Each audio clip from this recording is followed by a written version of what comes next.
कर्जत तालुक्यातील सर्वात श्रीमंत ग्रामपंचायत समजली जाणारी ग्रामपंचायत म्हणजे नेरळ ग्रामपंचायत. आणि ही ग्रामपंचायत अक्षरशः वारेवर सोडलेली आहे. जेव्हा इथले ग्रामस्थ समस्या घेऊन येतात तेव्हा या समस्या ऐकण्यासाठी ना इथला प्रशासक जागेवर असतो ना ग्रामसेवक जागेवर असतो. अशामध्ये इथल्या समस्या वाढतच चाललेत. अशामध्येच एक समस्या रौद्ररूप धारण करते, ते म्हणजे कचऱ्याची समस्या. आणि ही कचऱ्याची समस्या इतकी टोकाला गेली आहे की नागरिकांना कचरा घेऊन अक्षरशः ग्रामपंचायतच्या दारामध्ये आणून टाकावा लागतो. या संदर्भात चर्चा करण्यासाठी आपल्यासोबत आहेत संदीप उतेकर. नमस्कार संदीप. नमस्कार. सर्वप्रथम आपल्या चॅनलला आपली ओळख सांगा. माझं नाव संदीप नारायण उतेकर, उपशाखा प्रमुख, शिवसेना उद्धव बाळासाहेब ठाकरे. कचरा ग्रामपंचायतमध्ये आणून टाकावा लागतो, एवढी टोकाची भूमिका तुम्हाला घ्यावी लागते, याचं नेमकं कारण काय? कसं आहे माहिती का, आज 3-4 दिवस झाले कचरा गाडी आली नव्हती. बरोबर. बुरानी पार्क जो आपला हायवे रोडला आहे तिथे त्यांचा ट्रॅक्टर आहे ग्रामपंचायतचा, तो रेग्युलर जातो, न चुकता तिथे जातो. म्हणजे त्यांना नियम नाही, फक्त नियम आपल्यालाच. बरोबर ना. आता आपण 3 दिवस झाले कचऱ्याची गाडी आली नव्हती वॉर्डमध्ये. माझा 5 नंबर वॉर्डला कचऱ्याची गाडी आली नव्हती 3 दिवस. लोक वैतागली होती. लोक मला फोन करून सांगतात की संदीप भाऊ कचऱ्याची गाडी येत काय नाही, काय कारण आहे, आम्ही कचरा टाकायचा कुठे. तर मी बोललो थांबा, मी बोलतो करून टाकतो. म्हणून मला शेवटी नाही इलाजाने मला काल कचरा येऊन इथे टाकायला लागेल. म्हणजे बुरानी पार्कला एक प्रकारे ग्रामपंचायत थोडं त्यांना सपोर्ट करते असं तुम्हाला म्हणायचंय? हो, साहजिकच आहे ना.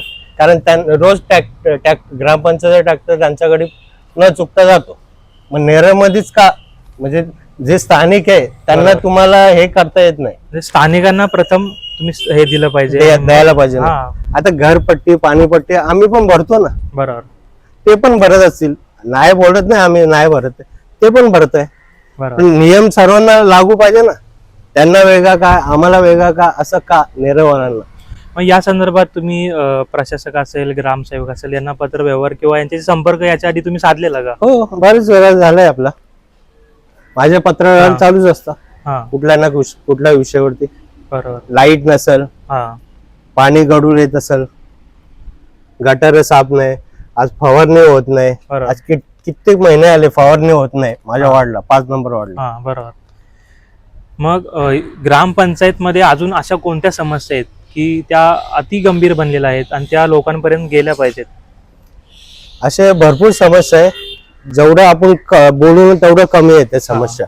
बरोबर. पाण्याचं झालं, सफाईचं झालं, कामगारांची पगार झाली, परत ह्याचा फवारणीचा विषय झाला, हे बरेच समस्या आहे.